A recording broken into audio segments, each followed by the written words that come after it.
Hey guys, this is David Small from Team Small Robots and the captain of Banshee. Though this voice probably doesn't make any sense because all my interviews were cut from the episode we debuted in, but oh well, maybe next time. So anyway, I'm here with another event report, but not just any event report. Since this is BattleBots, we've made it big. The robots aren't very small anymore, so this deserves its own series title that I'm calling BattleBots Destruction Debrief. So, Banshee's first fight of its debut season was against Switchback. We weren't exactly thrilled when they announced this. It's a scary robot, and overhead weapons are, of course, the natural enemy of the flipper. Plus, the new version of Switchback looks so good. It is absolutely gorgeous. The glow up between this season and their first season is just incredible. So, before we get into the fight, there are a few things that we need to cover. You may have noticed that Banshee's flipping power was less than ideal. There are a few reasons for this. Some are inherent flaws in the design, and some aren't. The first issue is when we were going through safety. So, Banshee is a pneumatic flipper. It's designed to operate at 1500 psi, and in order to make sure custom pneumatic components are safe, we do what is called a hydrostatic pressure test. So, what these tests entail is you pressurize a component to a certain pressure that is well beyond the scope of where you'd normally fill the container to. So in our case, we were doing 150% of what Banshee's operating pressure would be. So if you do the math of whatever 150% of 1500 is, you get some number. It's like 2250, something like that. And then that guarantees that operating at 1500 will be totally safe, even if the pressure fluctuates slightly. So I've hydro tested a few robots in the past. I've had it done professionally each time. I've had it done to my 3-pounder Kelpie, my 30-pounder Morag, and this is just something as a flipper builder you need to do to make sure your robots are safe. For both of these robots, I also hydro tested them to 150% of what their targeted operating pressure would be. So that 150% is the same safety factor that I used for Banshee. The BattleBots rules require that if you have any pressure exceeding 400 psi as your operating pressure, you need to reach out to them and let them know. So I was sure to say in my application, hey, we're running at 1500 psi. We're going to test to 150% of that, just a heads up.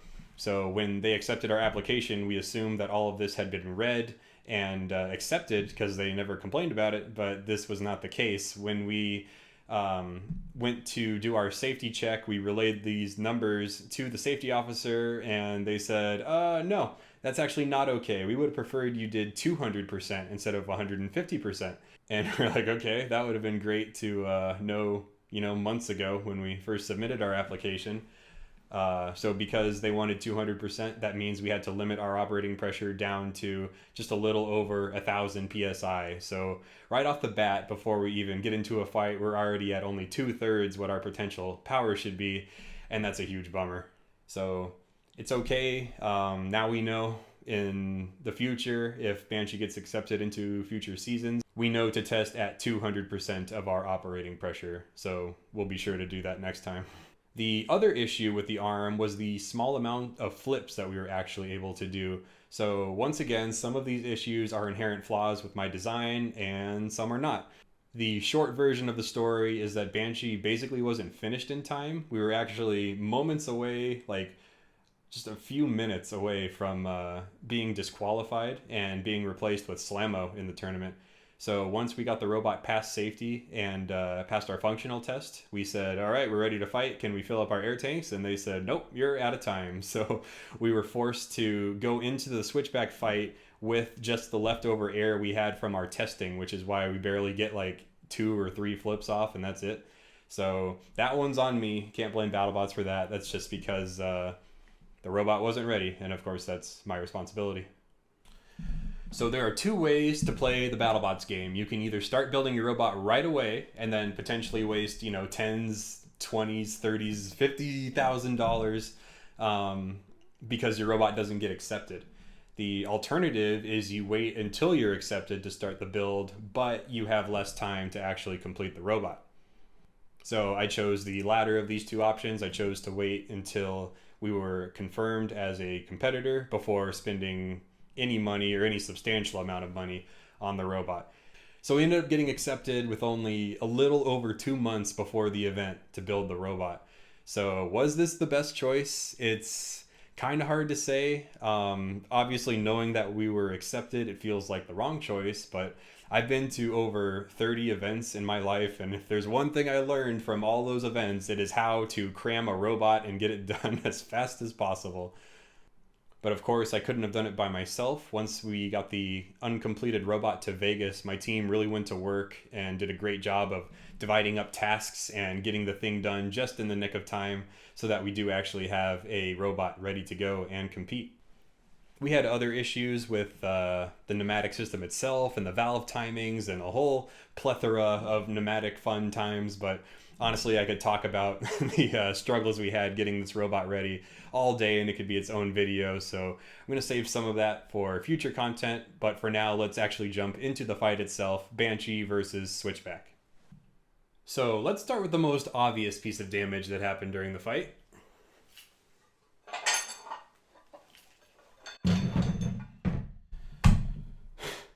The face got ripped off. So as the match began, we kind of drove the scoop directly into their vertical spinner. That landed a nice juicy shot that completely ripped the panel off, and then it was kind of just flapping around by the decal sticker still attached to it. Then there was another hit, and then the whole thing flew clean off. So now would be a good time to talk about the decals themselves. Huge shout out to my coworker Ian. He did the art for Banshee, so he drew the face, the hair, the mouth and teeth, of course, and then the ghastly tendrils that go along the side of the robot. So thank you, Ian, for that. You completely knocked it out of the park, made this awesome character, and really gave the robot a whole nother level of theming that everyone seems to like. So thanks again. Now, the Banshee face itself, we signed that piece of the robot and gave it to the Switchback team as a trophy, because it's basically the essence of our robot that he destroyed, and that's a nice way to remember his victory. So this is all made out of solid AR 500. It's all a 1/4 inch. The scoop teeth down here are all 1/2 inch AR 500. The reason this is all shiny is because after the fight, we decided to grind them down just in case we needed them again, because we only brought like 3 or 4 sets, and you never know who you're gonna fight, but we ended up not needing it, so those are still grounded and part of the Switchback arm that it originally fought with. So in addition to the arm damage, there was one more piece, which I will grab.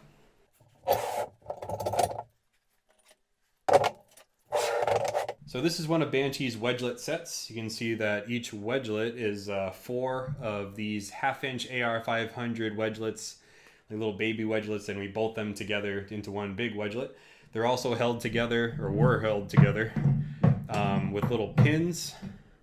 You can see that one there. But of course, those sheared during the fight, so then they all actuated independently at that point. Another cool little piece of damage was the bolt itself that mounts the Wedgelets.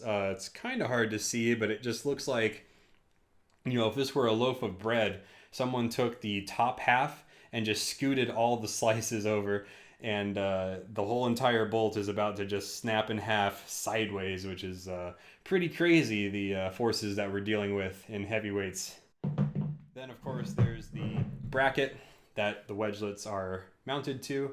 This is all 1/4 inch AR 500, and it got preed up pretty bad.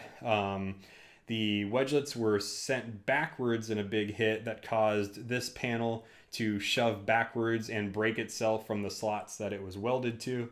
So that's all pretty nuts. Still trying to get a feel for what is good or is not good enough in a heavyweight, and obviously that's not good enough. So another piece of Banshee damage was to our chains that the drive wheels are attached to. You'll notice there was a point in the fight where I suddenly start to crab walk a little bit, and that's because I drove backwards and the chain came in contact with the spiky pattern that's on the BattleBots. Normally that wouldn't be an issue in any other arena because they're all just flat walls, but since the BattleBots has those spikes, that became an issue as our chain was stabbed and broke. So that's an easy fix. We basically just need to weld some half circles or something on the back, and those will protect the chains just fine. Then the other issue we were having with drive, you probably noticed that we kind of just came to a crawl towards the end of the match, and that was because our speed controllers have a setting in them that limits their power output if they get too hot. So that keeps the ESC from going up in smoke. The downside is you barely move, which you saw. So that's kind of the trade-off there. So we're still tinkering around, trying to figure out what the best settings are for the robot. It's kind of just all of these new bot bugs that we're trying to get sorted out in the fastest amount of time possible. So believe it or not, there's actually some damage that Banshee did back to Switchback. I'm sure you noticed that their weapon arm wasn't working, and kind of kicking ourselves with that, because if we just had a little more air in the tanks, we could have gotten that one more pop to send them on their back, but what can you do? There was also the weapon blade itself. If you take a look at it after the fight, you can see this big old crack that was going down the entire side of it there. It's cool to see that, you know, our face kind of did some damage when we plowed into it and then got it ripped off. Then, of course, there was the smoke that started to come out of the robot at the end of the fight, and that was due to their weapon speed controller, which I happen to have right here. This is the speed controller that was controlling the spinning blade on Switchback. As you can see, it's a little toasty in the back, and it just smells awful. It's got the certified burnt electronic smell that we all know and love as robot builders. As you can see, they put the sticker of the robot on, and then they all signed it and then gave it to me as a little trophy. It's a great piece of memorabilia that I will forever treasure as a memory from my first heavyweight fight. So thank you so much, Greg and team, for that. This thing actually got so hot that the solder was starting to reflow off the circuit board and then fall into their robot in little molten raindrops that turned into little balls at the bottom of their base plate, which is pretty crazy because that's very hot. So that just about does it for this destruction debrief.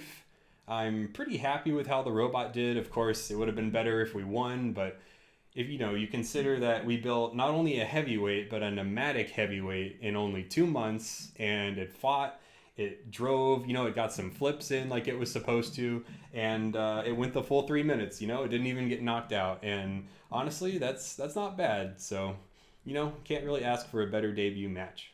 As far as these used parts go, well, not this one, this one's mine. I have a buyer for this Wedgelet set already, but I will be putting the arm on eBay, so keep an eye out for that. If you're interested in supporting the next version of Banshee, be sure to check out our new merch store, teamsmallrobots.com/shop. And we've got mugs, t-shirts, stickers, poker chips, all that fun stuff if you want to help us pay for the next version of the robot, because these things are a little pricey. I'll, of course, be making YouTube videos just like this for every single fight that Banshee has. So join the Banshee Brigade and subscribe to Team Small Robots for more. And then be sure to also follow my Facebook and my Instagram, links to those down below. Then also, if you have any questions about the fight, the arm, me, anything at all, feel free to leave a comment below and I'll be happy to answer those for you. And until next time, see ya.